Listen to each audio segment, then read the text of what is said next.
Au début des années 60, un cheval extraordinaire devient une star de la télé américaine avant de venir conquérir l'Europe. Et vous savez son nom?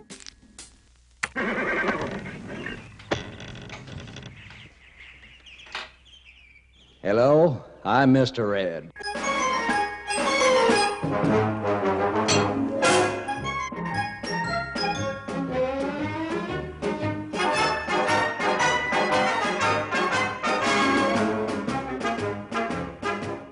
Pour vous raconter comment un cheval qui parle a révolutionné la télé au temps du président Kennedy et du général de Gaulle, il nous fallait trouver son digne successeur. Et nous avons bien failli renoncer. Jusqu'au jour où... Tu vas apprendre à parler? Et d'après toi, hein? Qu'est-ce que je suis en train de faire? Rigolo!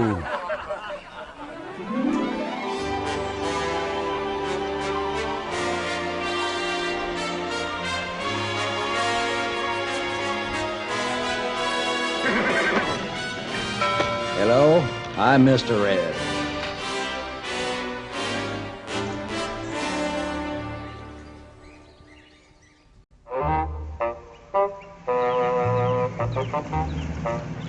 Nous allons vous raconter l'histoire du premier cheval qui a chuchoté à l'oreille des hommes. Le cheval le plus célèbre de la télévision, le plus impertinent, le plus intelligent, le plus drôle. Son patron et lui ont une relation, comment dire, surréaliste. Darn that horse.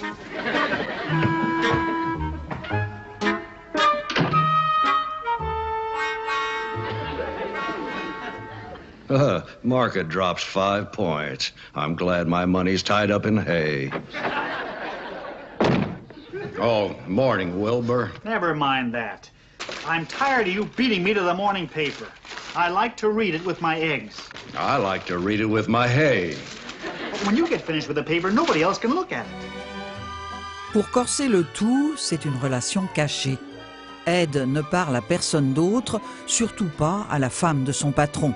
Et c'est la source de tous les quiproquos, les malentendus, de tous les gags. D'autant qu'Ed se sert de son talent caché pour faire les 400 coups.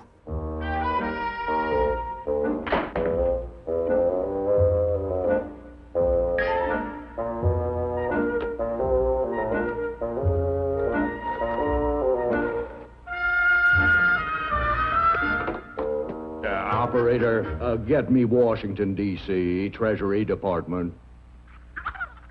Ce qui est formidable dans Mr. Red, c'est que c'est la poésie, c'est l'invraisemblable qui arrive à la télévision. On est au tout début et tout d'un coup, voici qu'une mule se met à parler et alors les gens sont complètement fascinés. C'est toute mon enfance. Donc ça a ce côté désuet mais absolument extraordinaire. C'est ça qui est la grande force du cinéma et singulièrement de la télévision hollywoodienne, c'est-à-dire de la production en série de rêves quotidiens. La télévision n'est plus seulement un moyen d'enregistrement de la réalité, elle est aussi un espace d'invention. Et ça, c'est complètement nouveau. Je me souviens quand j'avais 8, peut-être 10 ans, je rentrais de l'école et on s'installait devant le téléviseur et on branchait Mr. Ed. Mon frère et moi, on était assis sur le canapé et ce canapé était exactement le même canapé qu'on voyait dans Mr. Ed. C'est-à-dire toute l'atmosphère avec le cheminée, avec le mur en pierre, toute l'atmosphère de la maison de Wilbur et sa femme, c'était presque identique à la vie réelle qu'on vivait à cette époque à Los Angeles. Non, bien sûr, aujourd'hui, je vois tous les défauts du cheval. À l'époque, j'étais emporté par la magie. Monsieur Ed a été un précurseur. Hein, c'est des gens qui ont fabriqué un piédestal extraordinaire à ce génie incroyable qu'est le cheval. Mr. Ed est un palomino doré, de son vrai nom Bamboo Harvester. Né en Californie du Sud, il a été repéré parce qu'il est terriblement photogénique, disons plutôt télégénique. C'est un cheval qui est très esthétique, il a une très belle expression de visage. Il a un beau visage bien large, parfait dans le synchronisme, je dirais. Vous avez des chevaux qui ont le nez busqué, ou vous avez des chevaux qui ont des déformations de visage. Celui-là, il est parfait. Donc déjà, c'est beau. Il a une belle liste en tête, c'est-à-dire une belle marque blanche au visage. Donc, et surtout, il a un regard. Dès qu'il regarde quelque chose ou quoi, il est photogénique.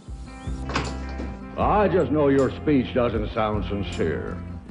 Au fil du tournage, qui va les réunir 4 années de suite, au total pendant 800 jours, les deux partenaires à l'écran vont devenir de vrais amis, ce qui ne facilite pas le travail du dresseur. Ça, c'est logique, hein. Ça, c'est un cheval, c'est un animal qui est extrêmement, qui aime ses habitudes. Donc systématiquement, dès que vous donnez, il y a quelqu'un qui est sympathique, qui le caresse, qui s'occupe de lui, qui à mon avis devait toujours lui apporter une friandise ou un truc dans le genre, au bout d'un moment, il y a une complicité qui se crée avec le personnage. Et en plus, ils sont toujours dans le même lieu. Je pense que Glenn Randall a dû avoir des soucis de temps en temps de capter l'attention. Vous voyez, je fais juste ça, donc il s'est dit qu'est-ce qui se passe, hein, de capter l'attention du cheval par rapport au comédien. Parce qu'au bout d'un moment, il doit être tellement axé sur le comédien que ça doit être compliqué pour le reprendre.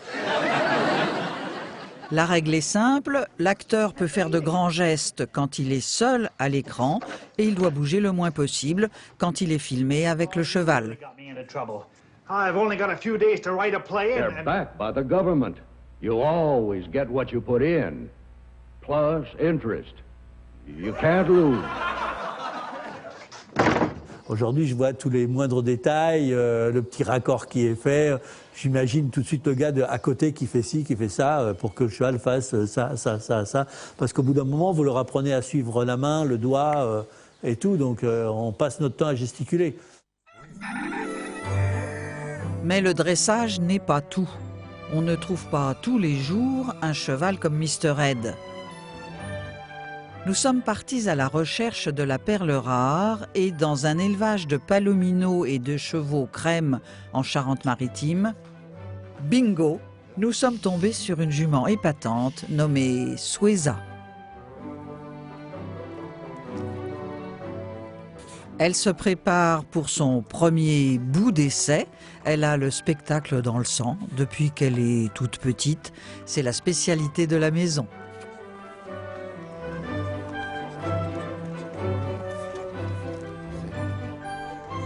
Les gens, quand ils ont des poulains, ils sont un peu embêtés. Ils nous disent les poulains, on peut rien en faire, on s'ennuie, on les laisse dans un pré pendant 2 ou 3 ans. Moi, ma théorie, c'est de dire qu'il vaut d'abord mieux s'en faire des copains pendant qu'ils ne travaillent pas, parce que le temps du travail deviendra quelque chose d'un petit peu plus rigoureux pour eux et moins attractif parfois au début.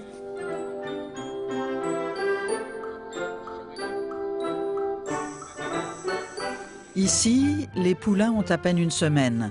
Pour la première fois, ils accompagnent leur maman dans une séance de travail. Et regardez, c'est improvisé, mais c'est presque incroyable comme ils s'en sortent déjà bien.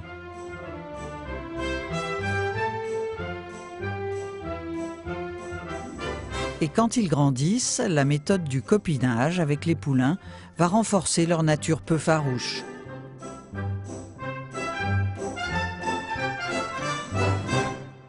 Alors les bébés, là, ils ont entre 6 mois et 6 mois et demi, presque 7 mois pour certains. Voilà, ça commence à grandir, c'est vraiment la période où on sépare des moments. Donc et vous voyez, il y en a qui sont séparés depuis, ces deux-là sont séparés depuis à peine 10 jours. Donc aucun stress, ça pleure pas, ça réclame pas les mamans, vraiment aucun problème. Dans le principe, un poulain, quand une caméra va arriver, des gens qui ne connaissent pas forcément, dans le principe, ce sont des choses qu'ils ne connaissent pas qui vont forcément leur faire peur. Bon là, on s'aperçoit que la peur, non. Ils sont plutôt pot de colle et embêtants. Mais ils n'ont pas cet instinct de dire, voilà, c'est quelque chose que je ne connais pas, je me sauve. L'homme est là, mes copains sont là, donc je n'ai pas peur, j'ai confiance. Il n'y a pas de problème. C'est vraiment dans leur mental.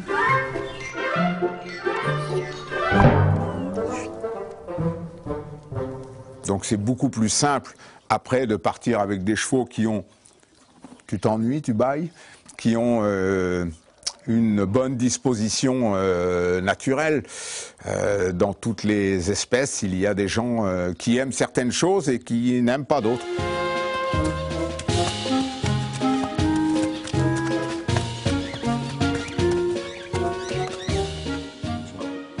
Dominique a préparé Sueza pour son bout d'essai. Mais pour lui, comme pour elle, c'est la première fois devant la caméra. Il s'agit de répéter l'un des plus fameux jeux de scène de Mr. Head. Action.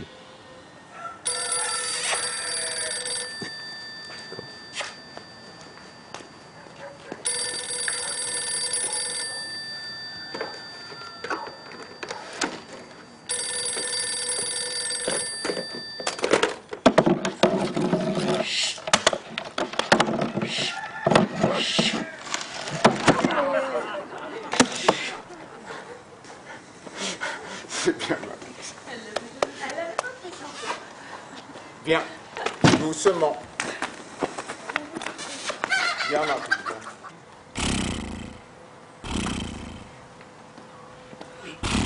Pas gagné, hein?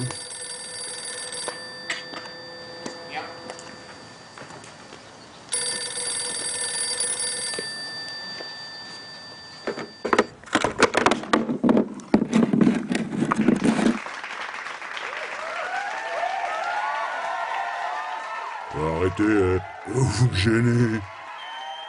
Il y a un nom qu'il faut prononcer et qui a campé peut-être à jamais l'animal parmi les hommes est capable de parler comme un homme dans un anthropomorphisme absolument formidable, c'est Walt Disney. À partir de l'instant où Walt Disney faisait parler des animaux dès la fin des années 20, en quelque sorte, en même temps que les humains, et s'amusait comme ça à faire parler des petits oiseaux qui non seulement gazouillaient mais pouvaient parler, et des petites souris nommées Mickey, etc., qui devenaient des personnages extraordinaires, pourquoi pas un cheval? Mais le grand secret que les créateurs de la série n'ont jamais voulu révéler, c'est comment un cheval peut faire la conversation. Thank you for the call. They had me terribly worried with that doctor. Évidemment, c'est une fantaisie qui marche très bien pour le spectateur français, et comme pour tous les spectateurs au monde d'ailleurs. Un cheval qui parle, il dit forcément la vérité, finalement. Dominique a une hypothèse pour apprendre à parler à Sueza. Il lui glisse un petit peu de paille entre la lèvre et la gencive. Ouais, ma fille. Sueza.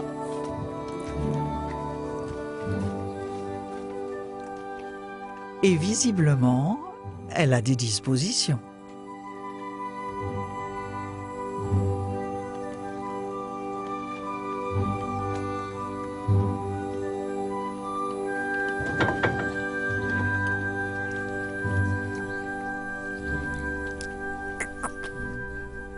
Reste que pour acquérir la belle voix grave d'Ed, il faut donner un petit coup de pouce à la nature. Au studio d'enregistrement, le comédien doit commencer par se mettre dans la peau de son personnage. Ouais, là c'est pas gagné. Uniquement ça? Sans parler, d'accord.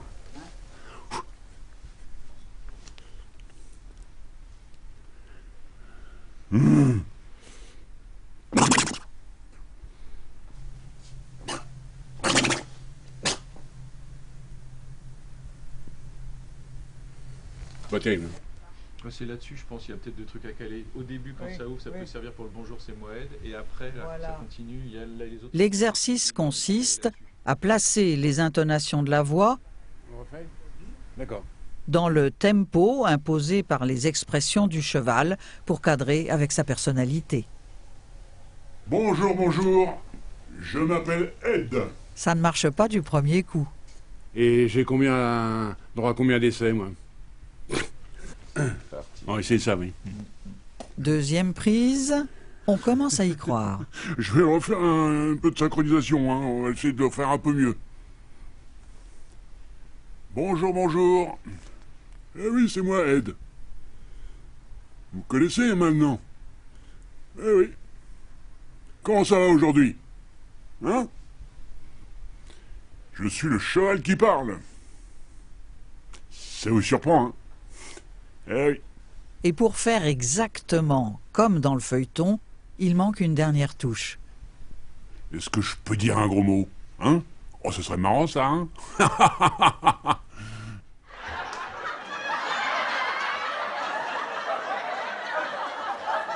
J'adore ça! Encore, s'il vous plaît.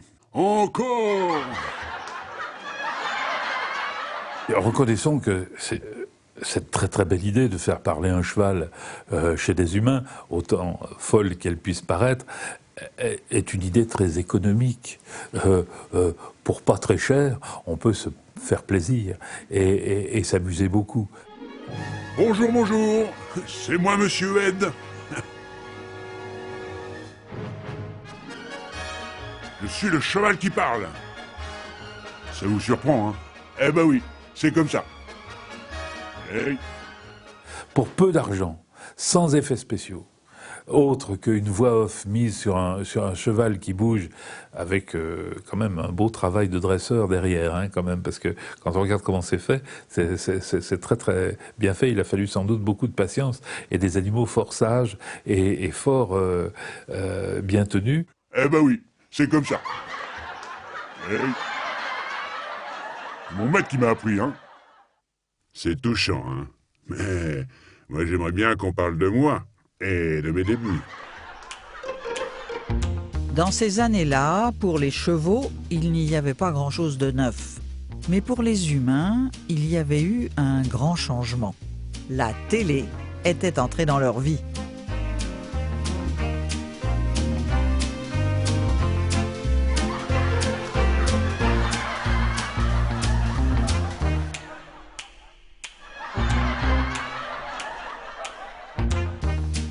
En Amérique, la course au téléviseur n'a pris que 10 ans. En 1955, 5% des Américains avaient une télé. En 1965, 95% ont un poste. Le téléviseur est un formidable cheval de Troie qui rentre dans tous les foyers et donne à ceux que l'on voit sur l'écran une popularité immédiate. See me at my best. C'est une révolution dont on mesure les effets même dans le domaine politique. On dit que Kennedy a remporté les élections en 1960 parce que tous les Américains ont pu le voir dans leur salon lors de son fameux débat contre Nixon. Only you can decide what you want this country to be, what you want to do with the future. Au début de la télévision, pour les débats politiques comme pour les émissions de variété, on fait de la radio filmée.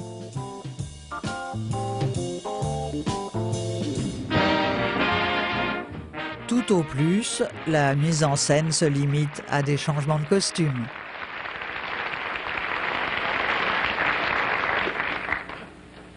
Howdy, little partners of the X-Bar X Television Ranch. Is your old television cowboy, Two Gun Young, talking to you?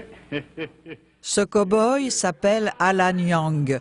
C'est le futur héros de Mr. Ed. Il fait du music-hall, mais aussi parfois des doublages dans les studios de cinéma. Mon père travaillait chez Disney. Et j'étais avec lui un jour au studio et on croisait soudainement par hasard Alan Young. Bon, Alan Young était la voix de l'oncle Picsou. Il a été choisi pour une raison. Il avait un léger accent écossais. Il est né en Écosse. Et donc, naturellement, Disney faisait le lien entre l'Écosse et le côté avare de l'oncle Picsou. Et il était là et j'entendais tout de suite, sortant du patron d'Ed, la voix de l'oncle Picsou. Et c'était fabuleux.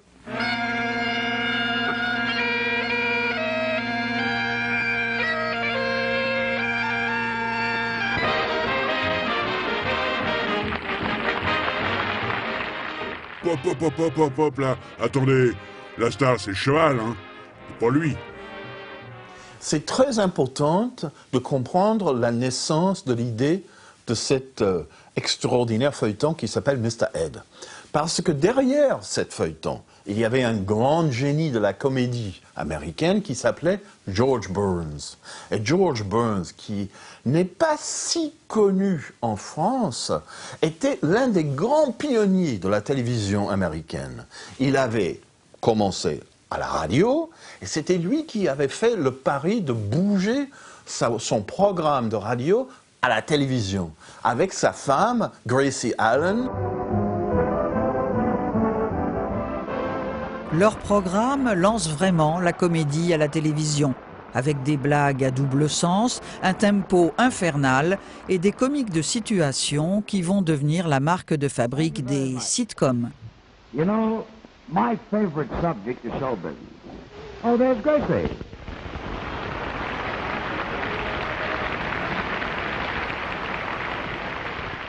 Leur succès est tel que George et Gracie créent leur propre studio. Et pour les faire tourner, il faut des idées de génie. George Burns en a encore une.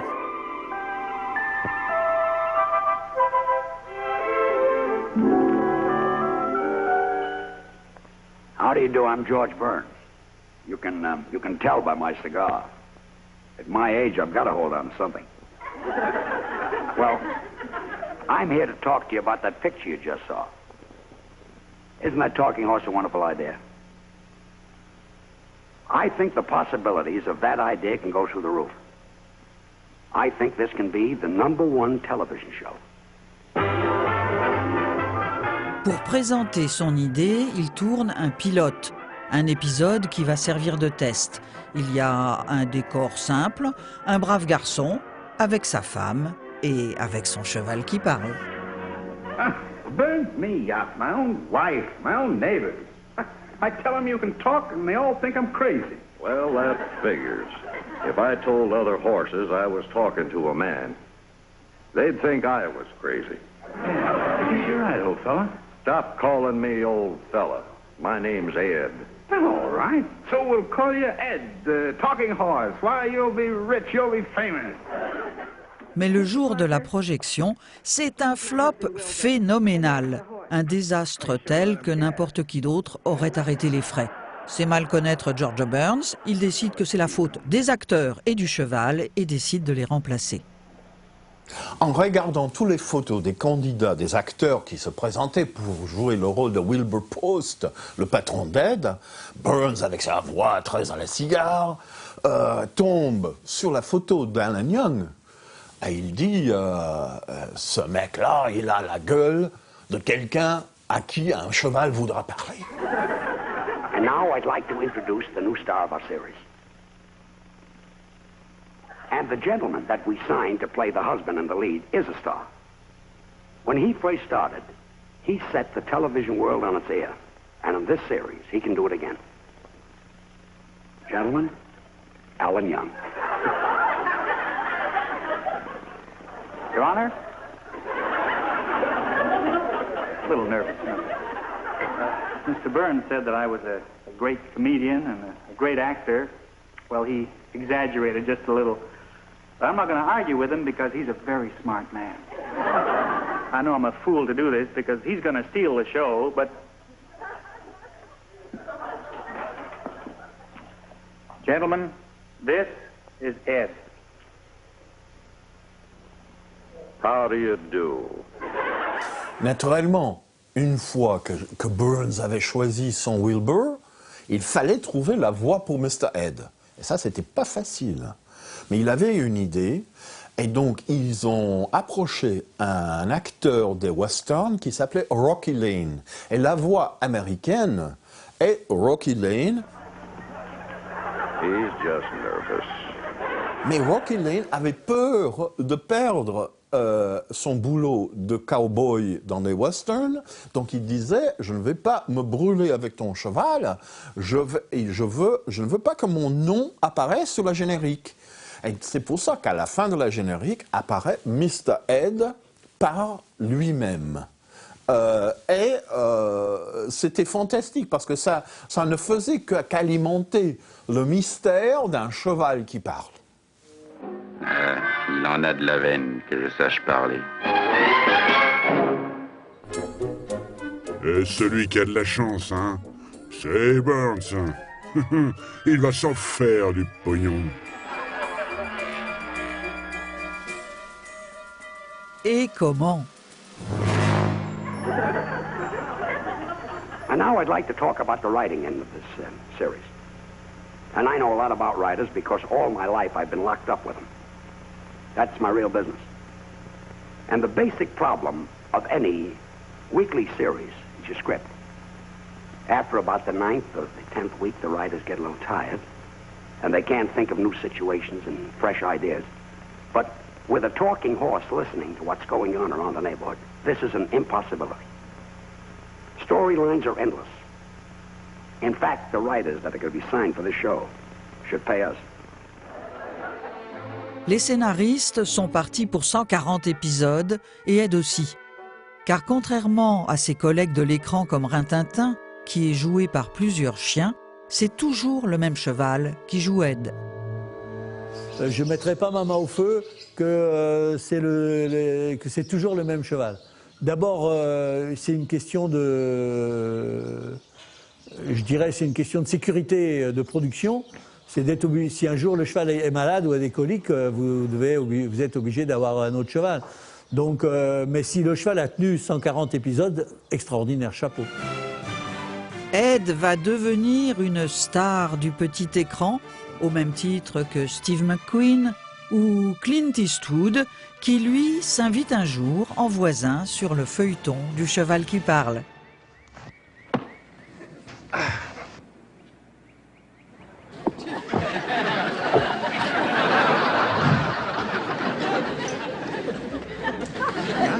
I told you he wouldn't learn anything. You know, I'm getting another one tomorrow, though. Pretty little filly, 2-year-old.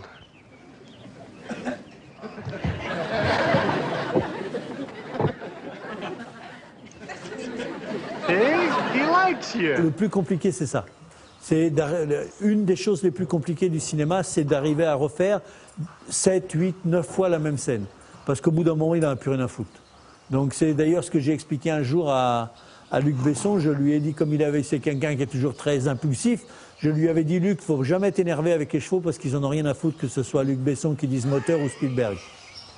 Donc soyons décontractés et ça marchera mieux, calme, tranquille, on fait travailler le cheval et ça c'est sûr que ça va fonctionner. Moi, il y a un stick, là, mes sticks, à moi, ils sont où? Non, c'est bon, j'ai vu.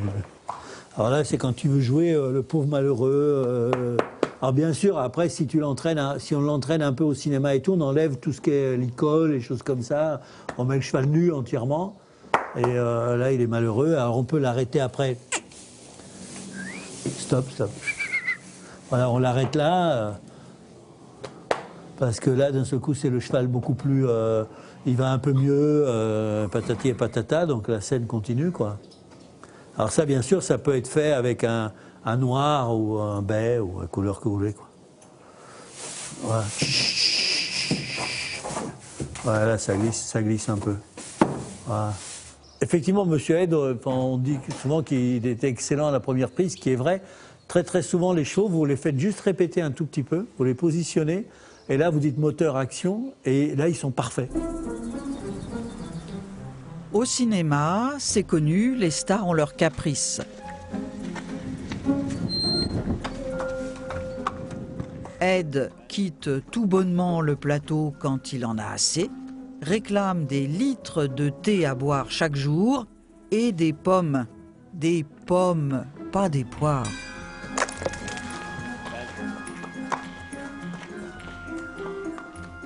En réalité, c'est une récompense bien gagnée quand elle vient après de longues heures d'entraînement. À genoux. Les deux. Non, non. Chut. Voilà. Toc. Souris. Là, ma fille, là. Voilà. Regarde, ouais, ma fille, ouais. Voilà, ouais. Bien. Voilà, c'est bien. Bravo. Ouh, j'ai du pot. Au départ, il faut qu'elle le comprenne. Donc c'est souvent avec des récompenses. Bon, quand on veut lui faire baisser la tête, voilà, si je la mets comme ça, elle va venir. Si je caresse et si je lui fais faire ça pendant un certain temps, je baisserai la main, elle va baisser, et après à distance, quand je vais baisser la main, elle va baisser la tête. C'est des choses qui sont... C'est relativement simple, hein. Quand ils ont compris quelque chose, c'est bien les récompenser au départ. Et petit à petit, enlever les récompenses. Bon, là, on la récompense pas mal parce qu'on a plusieurs heures de tournage à faire avec. Donc, il ne faut pas qu'elle se lasse trop vite. Mais le principe, le problème, il n'est pas trop dans le cheval, hein, il est plus dans le dresseur. Il faut arriver à leur faire comprendre au départ ce qu'on veut.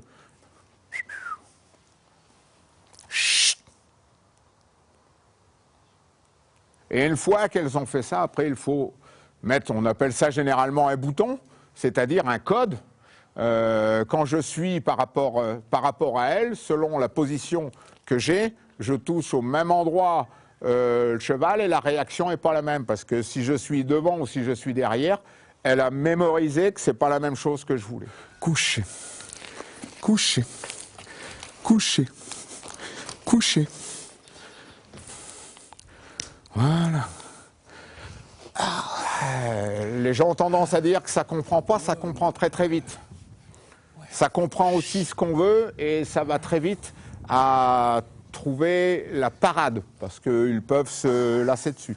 Et c'est là où il faut trouver le système pour que ça devienne agréable pour eux et arriver à assurer, à pérenniser ces mouvements. Chaque dresseur a ses spécialités et ses techniques pour préparer un cheval à une scène. Voilà, vous le mettez comme ça. Non, non, non, non. Non, non, non, non, non. Et... Voilà. Ah, regarde. Vous voyez, si moi je suis caché ici, vous ne voyez que le cheval travailler. Automatiquement, vous pouvez mettre un enfant là, je fais tendre la main, le pied au cheval. Voilà. Voilà. Voilà. Alors après, avec de l'entraînement, je retire ma cravache. Voilà. Vous voyez?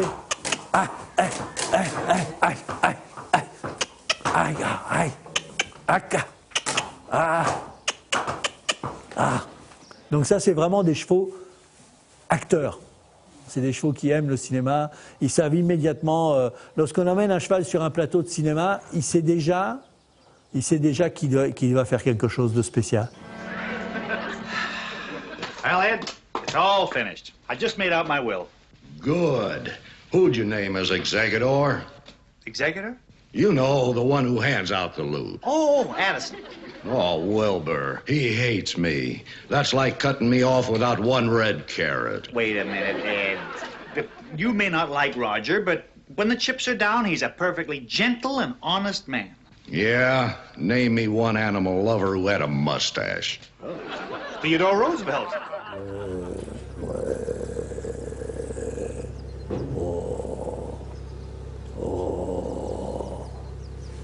Au bout d'un moment, si vous le travaillez tous les jours avec de la nourriture, vous finissez par avoir un espèce d'exploiter tous ces systèmes de mouvement. Après, vous cherchez pas un bout de carotte, des choses qui ne se voient presque pas à l'écran, et que ça vous permet d'avoir le mouvement vraiment étonnant du cheval, vous voyez. Les mimiques aussi sont très travaillées. Là, si je mets... Maintenant, il cherche dans ma main, automatiquement. Même si j'ai rien dans la main, il cherche automatiquement. Donc, si je repositionne la main, voilà, donc il a l'impression, il cherche à manger, voilà.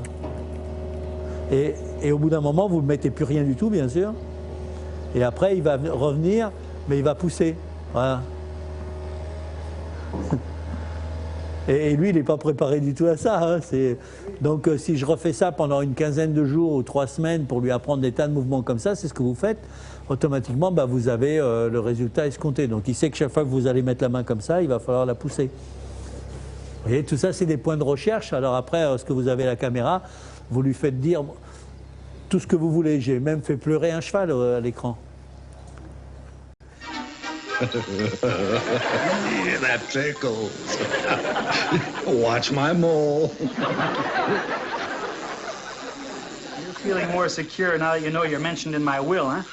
You're all heart, Wilbur, and I want you to know something. What is it, Ed?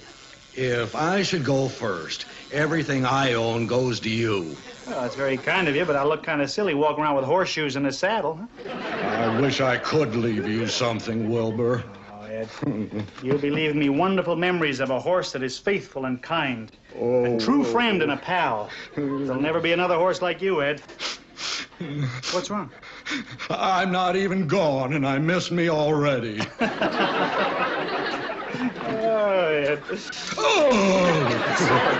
En fin de compte, on utilise énormément les tics et les défauts. Un défaut dans la vie normale où le cheval vous ennuie terriblement dès qu'il fait ça, devient une qualité au cinéma. Ben, par exemple, moi j'ai fait une publicité sur Hollywood Chewing Gum où il a fallu qu'il tire la langue. J'ai passé un temps fou dans tous mes chevaux pour savoir celui avec lequel j'allais arriver à faire tirer la langue. Et j'en avais un qui avait ce genre de petits défauts comme ça. Ben, ça m'a été très très facile de le chatouiller un peu plus. Et au bout d'un moment, il a tiré la langue en la mordillant légèrement. Mr. Ed connaît un tel triomphe en Californie que la plus grande chaîne américaine, CBS, le distribue dans l'ensemble des États-Unis où il collectionne des audiences historiques. Ce qui est extraordinaire, c'est que la série de Mr. Ed ne tombe jamais dans les pourcentages d'audience sous 50%. Tous ces épisodes pouvaient se voir indépendamment. C'était extraordinaire l'argent généré par les rediffusions. Et ça, c'était le vrai moteur financière derrière la télévision américaine. George Burns, naturellement, a fait fortune avec Mr. Ed. I don't have to tell you what a smash they were. When they stopped making those pictures, they had to sell the studio. Le marché américain ne lui suffit plus. Mr. Ed part à la conquête du monde et il débarque chez nous, en Europe. Est-ce que le public va marcher aussi bien ? C'est difficile à dire, il y a une certaine magie en matière de télévision, des choses qui sont carénées pour le succès ne fonctionnent pas et l'inverse existe. Mais il y a en tout cas une chose importante, c'est que c'est l'un des tout premiers sitcoms. On retrouve les mêmes héros dans des histoires quasiment récurrentes, les mêmes personnages et ça c'est vraiment tout nouveau. Là, il y a une vraie révolution à la télévision. Et la sitcom, spécialité typiquement américaine, c'est ça.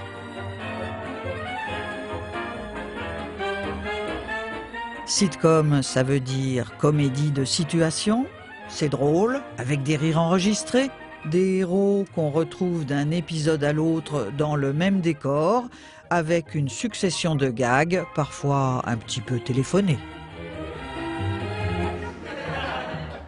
On se prend de sympathie à la fois pour le personnage de l'architecte et pour le cheval et pour sa femme. Bon, voilà, c'est la sympathie et la proximité avec ces gens qui petit à petit vont faire partie de la famille et puis on va rêver d'avoir un cheval comme ça et on va mettre son bureau dans l'écurie.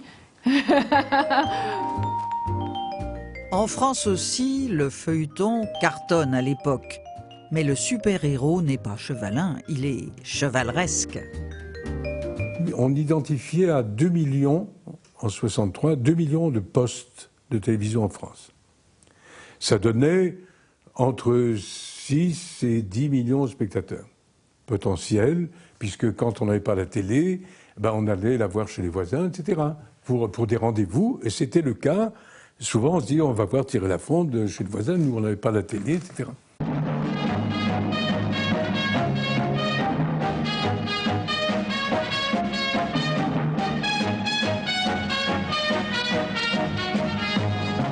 Au générique, il y avait il y avait le plan où terminé et je souriais, je regardais la caméra. Voilà. Comme ça. Et donc, et beaucoup d'enfants, et même maintenant, ils sont au bord de la retraite, ceux-là, hein, et ils me parlent de leur enfance, et disent, ah, ils me regardent, là. Dès le premier épisode, ça a été une bourrasque médiatique comme Claude François, Johnny, etc. Je ne veux pas sortir dans la rue sans être poursuivi par des colonnes d'enfants et de mamans qui disent « Tu as vu, c'est Thierry ». Porté par l'explosion du nombre des téléviseurs, Thierry Lafronde est notre première star télé. Ses aventures de justicier l'apparentent à un héros de western à la française. 1 an plus tard, Mr. Ed ne joue pas du tout sur le même registre. Ce qu'il faut voir aussi dans ce personnage vedette d'une série, un cheval, c'est que c'est un cheval sans cavalier. C'est que le cow-boy n'est plus là. Le cow-boy qui domestiquait, qui tenait son canasson, qui est le cheval comme instrument de la gloire de l'homme et de la liberté de l'homme, tout d'un coup, le cheval devient, lui, libre de sa parole chez des humains qui n'ont plus rien de cow-boy. La seule fois que Ed parle avec quelqu'un d'autre, c'est devant Wilbur. Il y a un petit enfant. Il parle avec le petit enfant. L'enfant sort. Et Wilbur, époustouflé, tourne vers elle et dit « Pourquoi est-ce que tu as fait ça ?» Et Ed, dans sa voix de Rocky Lane, dit « Wilbur, c'était sans risque. Qui va croire un petit enfant qui dit qu'un cheval lui a parlé ?» Oh boy, that's telling her. Mr. Ed a aussi une petite particularité, c'est qu'aux États-Unis, on était très habitué aux rires enregistrés, les rires en boîte. Et donc, les émissions sont construites, il y a une blague, il y a l'espace blanc laissé pour les rires, et puis on passe à la blague suivante. Boy, what a beautiful night.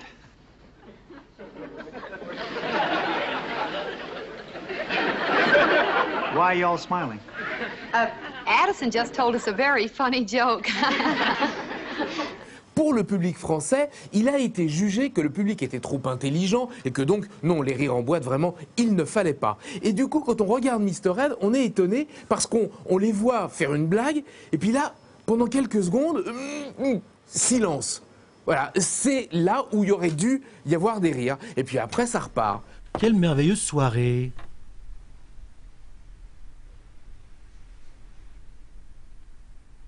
J'ai dit une bêtise? Ça n'a pas empêché le public d'adorer ça. Autant que Rocky Lane faisait la voix en anglais, les Français ont eu la génie de choisir une voix parfaite pour ce cheval qui parlait en français, qui était personne d'autre que Jean Amadou. La version française est enregistrée en réalité au Canada, avec donc le jeune comédien de café-théâtre Jean Amadou, ici à droite sur votre écran. Il en a de la veine, que je sache parler. Quant à Jean Amadou, dont c'est l'un des premiers rôles à la télévision, parce que c'est presque les débuts à la télévision, il est formidable. Enfin, c'est presque un pléonasme quand on parle de l'humoriste Jean Amadou. Je vous dis depuis le début, c'est le cheval la star. Amadou, c'est juste une belle voix. Non mais... Cette série avait gagné la sympathie et aussi la confiance des adultes. C'est-à-dire que c'est très important. Il n'y avait pas de violence dans cette feuilleton. Il y avait peut-être que Mr. Ed avait un problème d'acheter trop de pommes.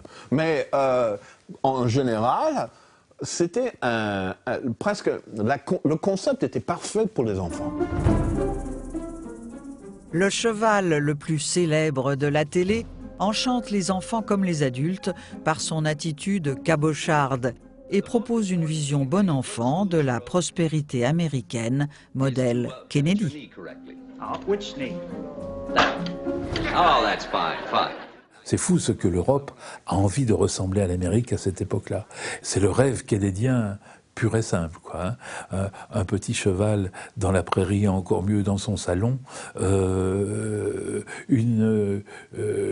voisinage paisible avec des gens qui consomment une espèce d'art de vivre qui passe par les objets, mais qui passe par aussi une sûreté de soi. Alors là, on peut consommer du feuilleton ad vitam. C'est étonnant de voir comment il y avait un lien social construit autour d'une fantaisie, d'un cheval qui parlait.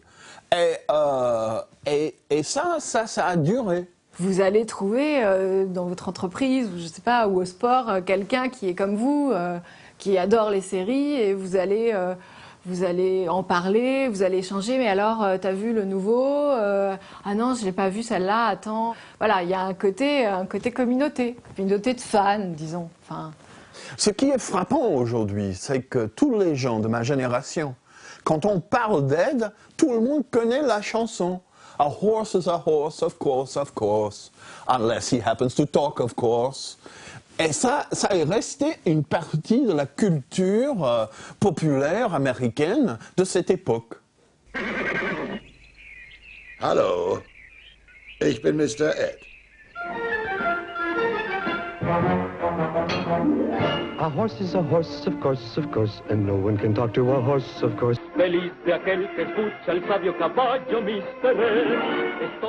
Le succès est comme une traînée de poudre. Il gagne tous les pays, même ceux où la politique américaine ne fait pas l'unanimité. Hola, yo soy Mr. Ed. Nous dénonçons l'Amérique partout comme impérialiste, dans nos slogans, mais personne ne dénonce l'impérialisme du feuilleton. Nous l'adorons, cet impérialisme, parce qu'il fait rêve commun entre des gens très différents que nous sommes. Nous avons le même rêve, et l'Amérique a construit ce rêve pour qu'il soit partagé par le plus grand nombre. Hollywood n'est que ça, n'est que la construction d'un rêve pour le partage par le plus grand nombre. Et ça, c'est un beau compliment, hein? De quoi je me plains? No horse gets better care than you do. You get the finest hay, the best carrots, and something else. Last night I went out and I spent $5 on you for these special mineral tablets, supposed to be good for your coat. Reste un mystère. Comment Ed fait-il pour sourire ainsi de toutes ses dents? No thanks. I'm a horse, not a guinea pig. Mais je pense que c'est plus avec une odeur, et c'était plus simple d'ailleurs d'approcher quelque chose. Quand il est dans le box, le dresseur est à côté, il a cette odeur qui au départ le dérangeait. Au bout d'un moment, il s'y est habitué et directement il faisait, parce que dans son mouvement, c'était pas forcément mâché. Ce qu'il faisait, c'était ça là un peu. Il relevait la lèvre supérieure. Voilà, tac, c'est bien ma fille, c'est bien. Chut, chut. Doucement.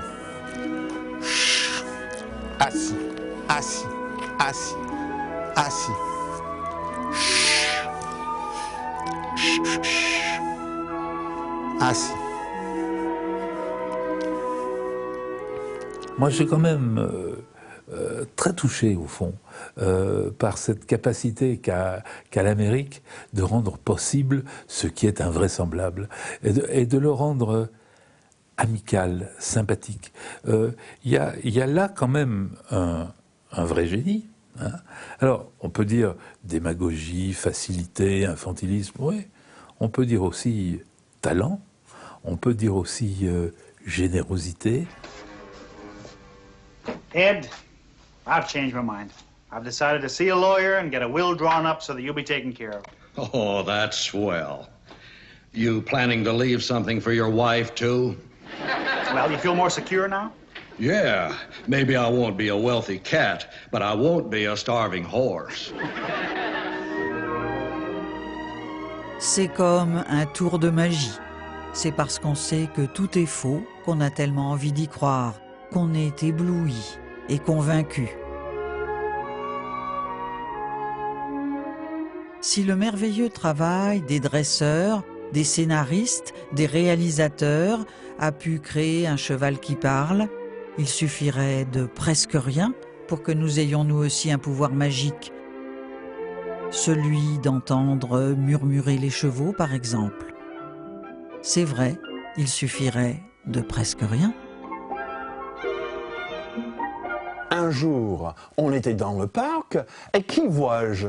C'était effectivement Mr. Ed, le vrai Mr. Ed le Palomino, avec Alan Young C'était extraordinaire. Il était là, mais ça, c'était aussi l'atmosphère de cette époque. Et bien sûr, il a dit, viens, viens, viens.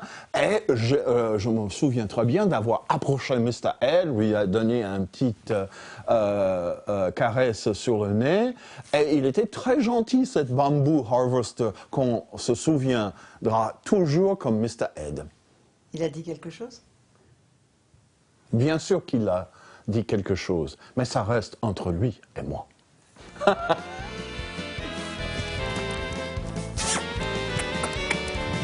là. Allez.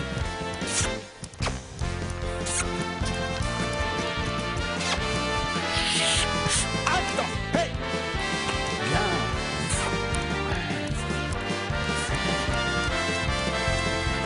Relax.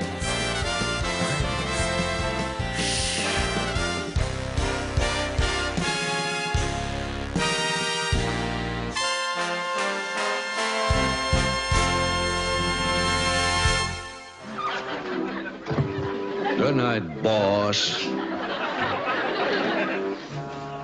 Good night, Ed.